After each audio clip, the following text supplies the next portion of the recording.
I've finally done it, you guys. I've collected all the cool Adam Jones Les Paul custom guitars. Starting with the coolest one, the beginning, the Veil of Bees by Mark Ryden. The second coolest Queen Bee, the 79, and just my Gibson Les Paul Custom Silverburst. In this video, I'm gonna review the 79, compare it to my Veil of Bees, and tell you the differences between all the models and the Gibson.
I'm also gonna explain why you should go with the 79 over the Veil of Bees or vice versa, and try to persuade you that an open book headstock and pearl inlays are not everything when it comes to signature guitars. Last but not least, if you're not a fan of Adam Jones and Tool, you don't care about the Silverburst finish, I'm gonna show you an alternative that you should definitely get. Back to the matter at hand. What is an inspired by Gibson custom? And conveniently enough, we go into the Epiphone website and we're greeted by the inspired by Gibson custom page. In here we find all sorts of cool stuff with the open book headstock with Gibson electronics, the 59, the 60, the 57 gold top. All of these I will eventually get and review. There are also a couple of new arrivals like those beautiful Firebirds. Maybe I should check them out as well. The Jimi Hendrix is not new, but definitely on my list. Well, look at that, the Les Paul custom with the open book headstock. You've been asking me guys to review this one. It's gonna be relevant in this video, bear with me. Some more Firebirds, and here we go, the 79 Les Paul Adam Jones in Antique Silverburst. I'm gonna review this right now. And we have the greenie that I've already done a video for it, for the same price. And this, I had it in the shop that I used to work in, and it's a good guitar. I'm gonna find this one and review it as well. I'm interested in the Dave Grohl too. I had these two in the shop as well, they were pretty good. I gotta give them a try for a video review as well. The next section of the Epiphone website that's gonna be relevant to this video is the Adam Jones art collection. I've already owned and reviewed the Queen Bee. I still own the Veil of Bees, it's gonna be used in this video, and I've reviewed the Frazetta. There's a video review for it, I'm gonna link it above. In the Epiphone website these retail for 1,299, but I can assure you that the Veil of Bees goes for more because it's out of stock, and all of them are limited availability, but especially the Veil of Bees is rare. Here's the listing for the Adam Jones 1979, and it retails for 1,499. Last but not least, the other relevant guitar for this video, the Les Paul Custom in Alpine White, which retails for 1,299 and it comes in two finishes. But before I move on with the review, I'm just gonna take my time to appreciate all of these beautiful guitars on the wall. So cool to have them all together. This is the Veil of Bees, the one that came out first, nothing on the front of course. This is the last one from the Adam Jones art collection. It has the bee in the front as well. So cool, the only one with the art in the front. And of course what a lot of people have been waiting for, the open book headstock 1979 Adam Jones signature Epiphone. And that's just my Gibson Les Paul custom Silverburst for reference. Unfortunately I don't have the custom shop version of the Adam Jones Gibson, but for now this will do. And of course here's the best feature of the Adam Jones art collection, the beautiful paintings in the back. These are both with art by Mark Ryden. This is the Queen Bee. I know these are not exactly rare, but it feels so cool and surreal for me to have them all together on the same wall. Took me a couple of years to put this together. Here's the design by Corinne Fott on back of both headstocks. It's different of course. I wanted to get the Queen Bee for so long, I'm sad to say that I have to let this one go to get the money for the 79, but I loved every minute owning this guitar. And of course my favorite, the Veil of Beast, I'm not letting this one go. I'm gonna keep it in my collection, because in my humble opinion, out of all of the guitars, of course minus the 79 that doesn't have the art, this one is the coolest. Speaking of the coolest, I'm gonna start this video with a bit of a complaint. Yes, I realize that for a lot of people, the 1979 is the ultimate version of the Adam Jones Les Paul Custom Signature. On paper, it has all the bells and whistles. It has the Seymour Duncan distortion in the bridge, the Gibson custom bucker in the neck. Features the same beautiful antique Silverburst finish, which by the way, as of right now, is the only way that you can get an open book headstock Epiphone in a Silverburst finish. So pretty much you don't have a choice if you want that. Has the CTS pods, has the Gibson electronics, the switchcraft tip, everything that a guitar like this, which is not cheap, a high price guitar, should have. And somehow, for me personally, doesn't feel as cool as the other guitars from the art collection. Let me try and explain. First of all, the Inspired by Gibson collection was introduced all the way in 2020. It featured the Gibson electronics in the back and the Kalamazoo headstock. And in my opinion, what's most important, all of these guitars had the 3-piece mahogany neck, but not 3 pieces sideways. They had the scarf joint, the neck, and then the heel, opposed to let's say a Gibson custom or a standard that have a single piece mahogany neck. And most of you may not think so, but for me that's a big deal. A 1-piece neck matters. And to be honest, a lot of these guitars were great value for the money. I have a review for the Epiphone Les Paul Custom Vino Jerry Cantrell Signature. I have a regular Les Paul Custom versus Gibson video. They were absolutely alright for $999. Then something unexpected for me happened. Somewhere in late 2023, Epiphone introduced the Les Paul standard greeny Kirk Hammett signature. And with it, reintroduced the open book headstock and 1-piece neck.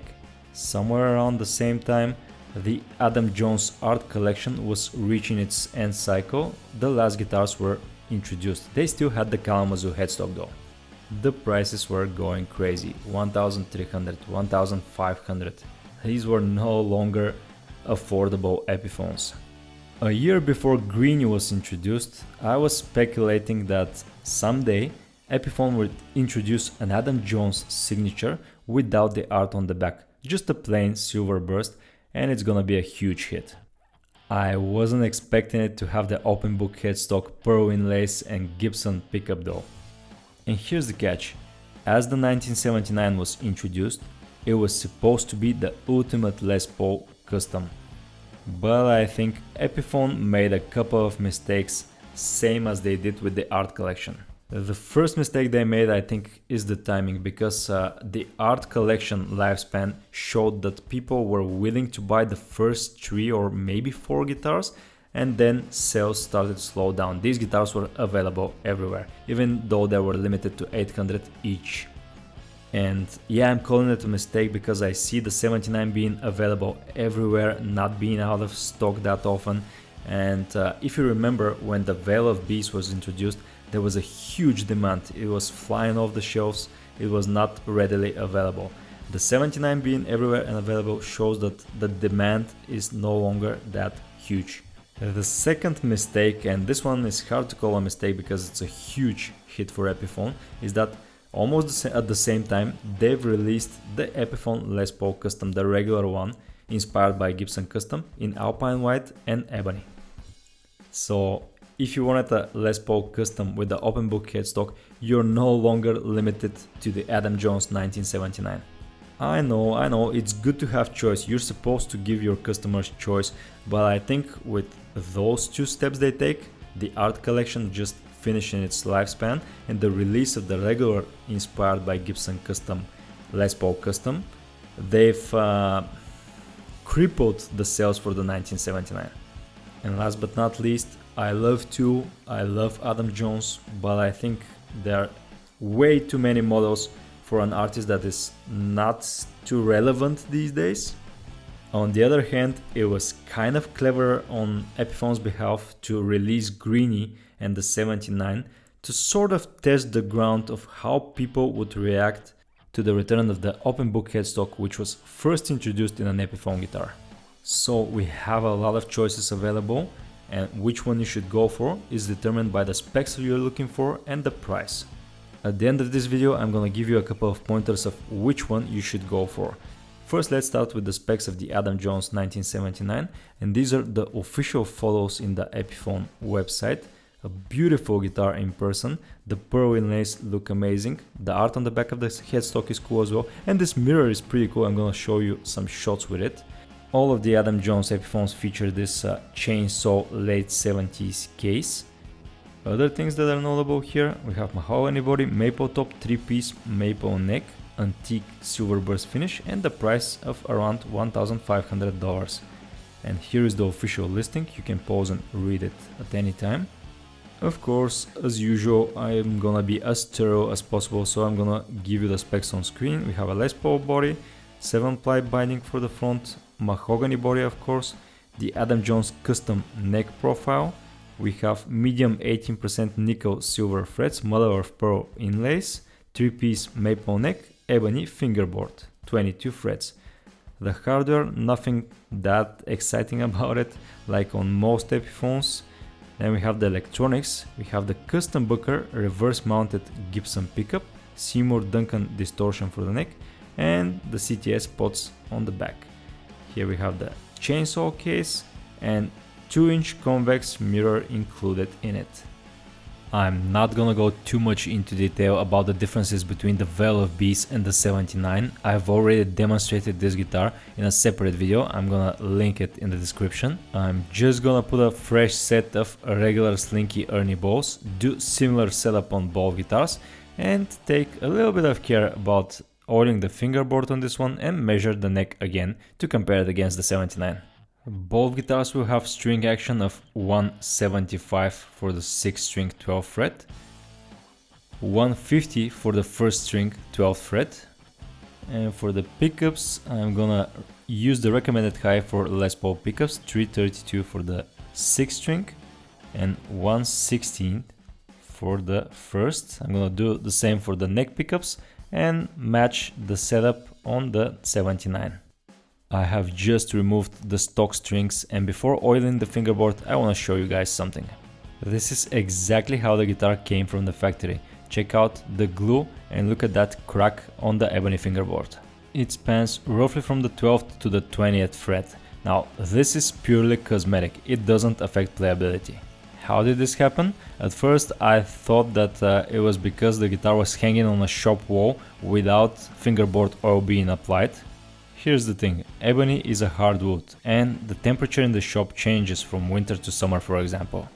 Most of you probably know wood reacts to temperature changes by expanding and contracting.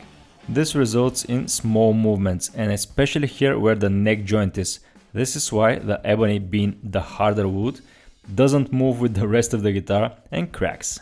However, I personally took that guitar out and put it on the shop wall, and now that I've removed the factory strings, I'm noticing repair attempts by Epiphone in the factory.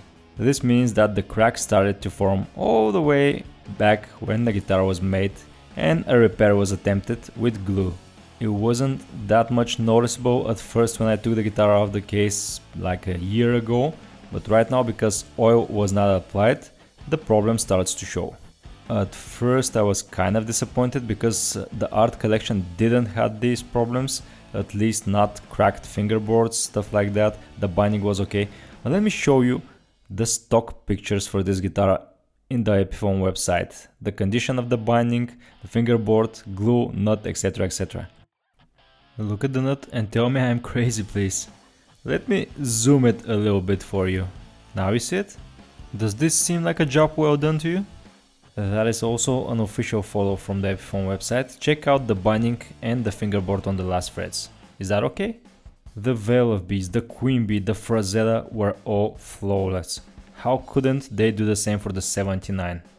Here's the 79 fingerboard, nice, cleaned and oiled. I'm gonna leave the oil on it as much as possible. As I already told you, ebony is a hardwood, not too much pores, and it's hard for the oil to get all the way into the wood.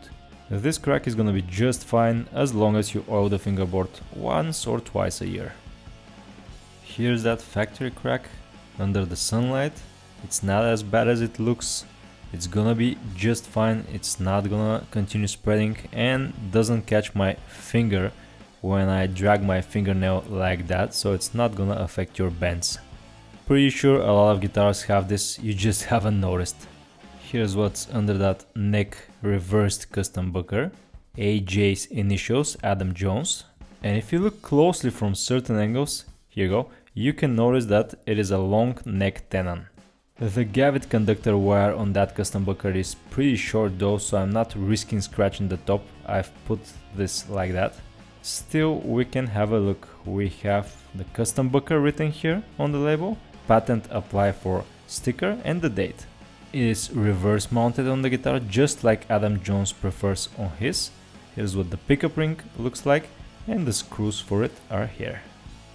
Here's what's under the bridge pickup, and if you scan that QR sticker you get the same information, the serial number, the model and another code down here. I hope you can see the maple top that connects to the mahogany body and the routing for the electronics on the back.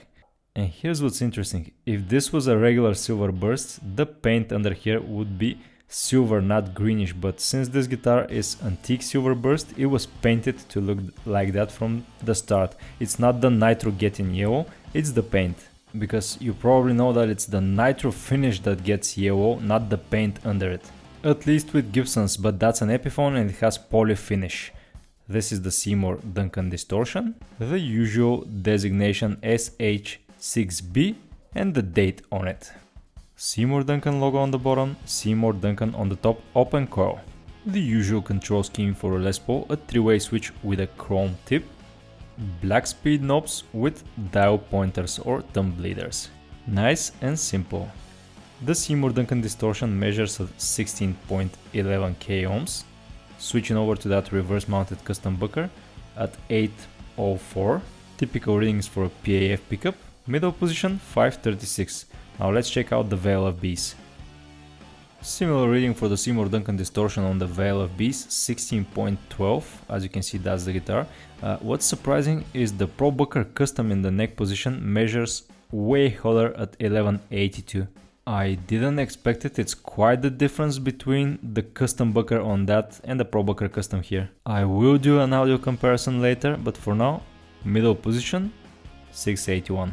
We got the usual for the bridge and tail piece, Epiphone lock tone, which is convenient when you're changing strings.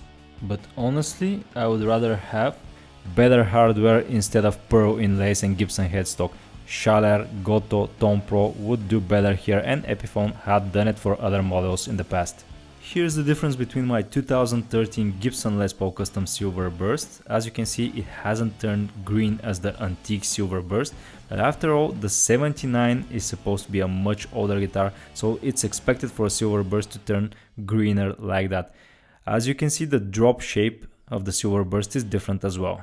It's cool that the 79 has side Silverburst as well, multiply binding for the top and the back, binding for the neck, black side dot inlays. No fret edge binding for the Epiphone though, as expected.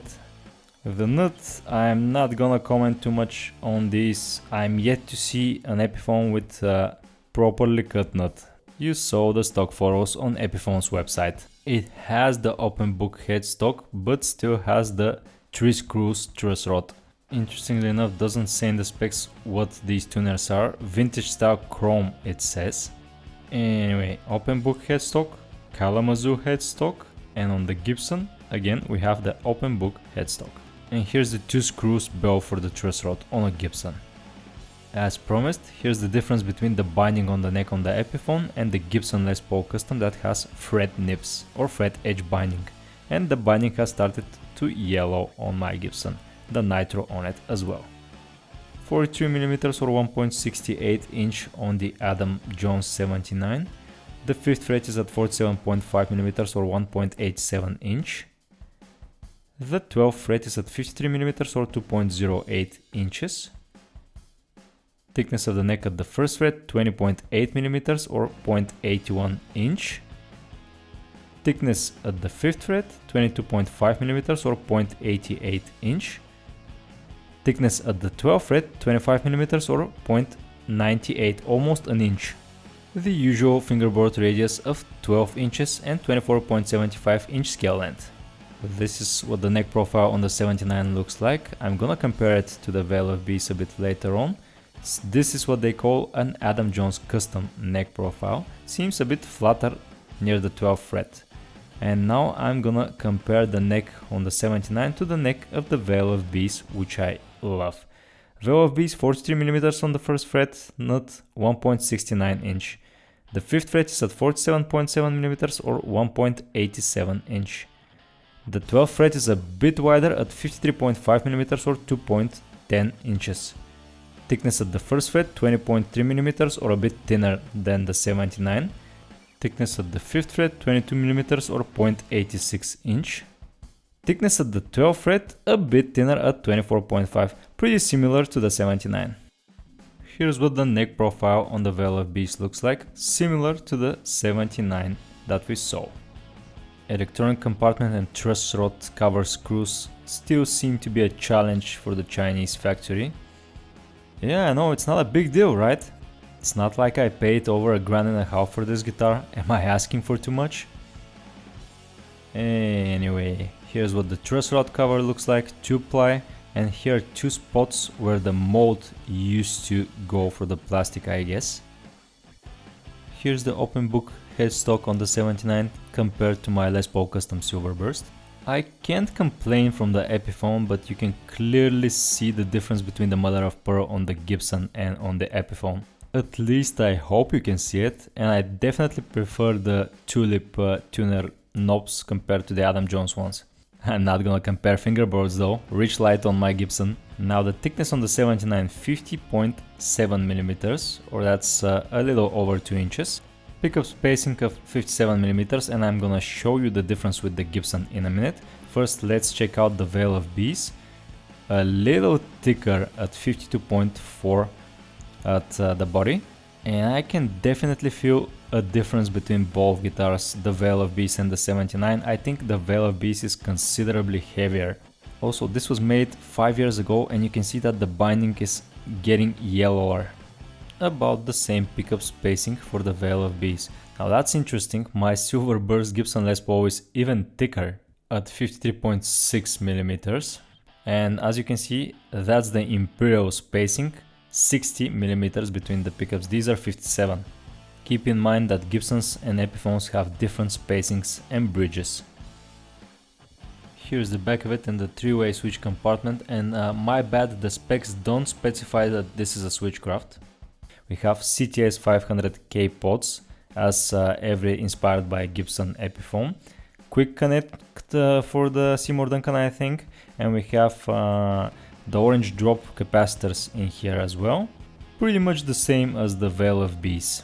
I was hoping that it's gonna be a bit neater looking, but oh well, it is what it is. And here's the cover for that electronics compartment and the cover for the 3-way switch as well. Here's the back of the 79 compared to my Gibson Les Paul Custom. Again, the drop shape is a bit different in both guitars, which is to be expected, honestly. And here's the back of the neck, Silverburst as well, a bit different to my Gibson. The back of the headstock featured Corinne Foth's art. My Gibson doesn't feature anything, of course, and no volute for the Gibson. But the Gibson has Silverburst on the side of the headstock as well, the Epiphone doesn't. Here's the VLF-Bs and that beautiful art on the back of it. I think it's way cooler than the back of the 79, which is just a plain Silverburst, but oh well, to each his own. The necks seem similar, and that's also Corinne Foth's art, but different than the 79. Both feature a volute and the same tuners. Another difference other than the art and the shape of the headstock is the serial number, and specifically what's under it for the 79. We have the Inspired by Gibson Custom logo over here as well. The 15 in the serial number indicates that both of these guitars come out of the Chinese Qingdao factory. Here's what the output jack and the plate look like, and these posy lock looking strap buttons are secured in place better this time. This is supposed to be a 3-piece maple neck lengthways pieces. Can somebody tell me what this sideways line is supposed to be near the Made in China sticker? Is the headstock glued on? As I said earlier, for proper comparison I'm putting the same set of regular slinkies as on the VLF-Bs and the same setup.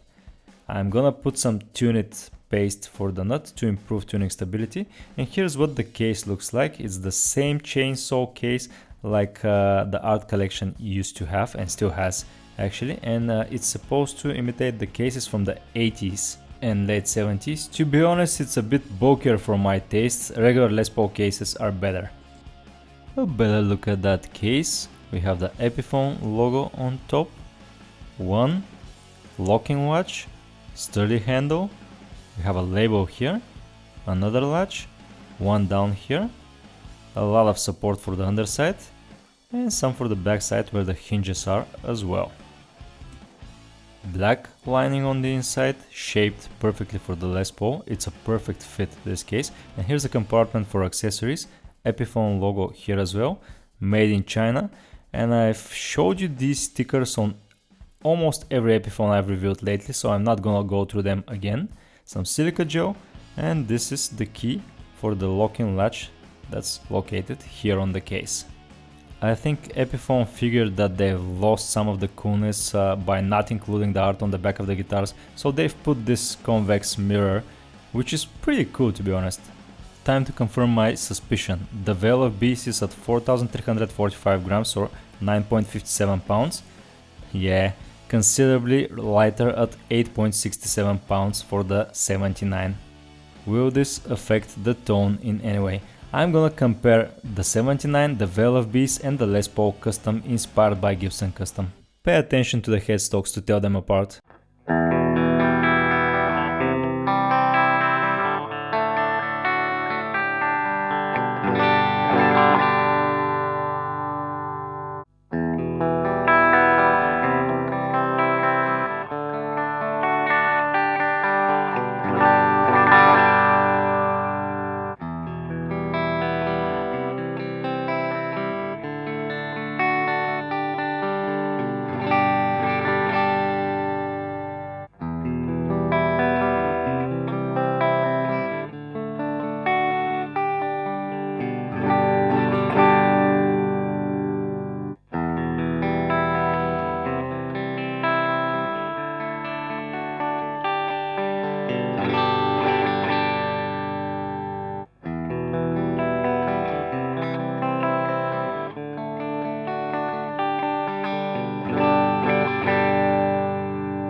Before I give you my opinion, I want to stress something out. I am not a sponsored channel. I've paid with my own money for the 79 for the white Les Paul Custom as well. I'm not asking you to like, I'm not asking you to subscribe. I don't care about YouTube algorithms. I just call them as I see them. And in my personal experience, the Alpine White and the 79 feel like a step back compared to Les Paul Greeny and the Art Collection. Here's the thing, the way I see it, there are three aspects to this guitar, three types of customers. The Adam Jones fans, the Les Paul Custom Silverburst enjoyers, and just Les Paul custom players. Starting with the Adam Jones fans, which I am not, even though my main guitar is a Silverburst and my amp of choice is the Diezel VH4, same as the man from Tool uses. And even though I'm not a fan, I definitely appreciate the Art Collection and especially the Veil of Bees, which was the first guitar, and the Queen Bee, both with art by Mark Ryden featured on the back. I owned and reviewed both and chose to keep the Veil of Bees in my collection. And even though I love my Bees, I was expecting the 1979 to walk over it in any aspect. Build quality, playability, sound, even the cool factor. Much to my surprise, it failed in all of those. I mean, yeah, it has the open book headstock and the mother of pearl inlays, but those are things that I personally don't care about because I have owned and own enough Gibson Les Paul custom guitars. If the plastic inlays and Kalamazoo headstock on the art guitars are a deal breaker for you, by all means, go for the 1979, which as of right now is a bit cheaper than the Veil of Bees, for example. However, if you don't care about the open book headstock and the pearls, go for the art guitars. I think they're just way cooler, and if not increased, they will probably retain their value because they were limited to 800 each worldwide. The next point of view is of the Silverburst enjoyer. If you just like the antique Silverburst finish and you don't want art on the back of your guitar, or you don't care about Adam Jones, well, you're in luck. The 79 is super discreet when it comes to signature features. The only art is the one on the back of the headstock done by Adam's wife Corinne Fott. I can assure you that it will be invisible to you most of the time. Other than that, you can easily flip the reverse mounted neck custom bucker. You can put a cap or replace the Seymour Duncan distortion in the bridge. And you can choose not to install that 2-inch convex mirror. You catch my drift, it's discreet enough. Now the third point of view has just arrived. Remember in the beginning of the video I've told you there's an alternative to both of these guitars? And here it is, a highly requested guitar on this channel. It is the inspired by Gibson custom regular Les Paul custom in Alpine White. Has the open book headstock, the pearl inlays and the Gibson pickups. The main difference being the pickups, the one-piece mahogany versus 3-piece maple neck, tuners, case and the finish. So let's sum things up. First of all, you have this, a regular Gibson Les Paul custom, which by itself is too expensive and out of the question when comparing all of these guitars. Even the regular version is expensive these days, not to mention a real 79, it would definitely break your bank. There are also the Adam Jones Les Paul custom Murphy Lab versions that are even more expensive. Then there's the inspired by Gibson art collection featuring the Kalamazoo headstock and the art on the back. Depending on which art you go for and the condition of the guitar, you're looking at a price range varying from $1,200 all the way to $1,800 and even up. I'm talking US dollars. However, if you don't like the Kalamazoo headstock and the Epiphone pickup in the neck position, you should definitely go for the 79. It has the Gibson pickup in the neck position, has the mother of pearl inlays and ebony, has the open book headstock and retails for around $1,500. And the third and most affordable option, if you don't care about the art on the back, you don't like Adam Jones, you don't care about the Gibson custom bucker or the Seymour Duncan distortion, you can definitely go cheaper, which is still not cheap for $1,200, but it's readily available at most shops, and I'm assuming that on the second-hand market eventually you'll be able to get those for under $1,000, and they're a great deal.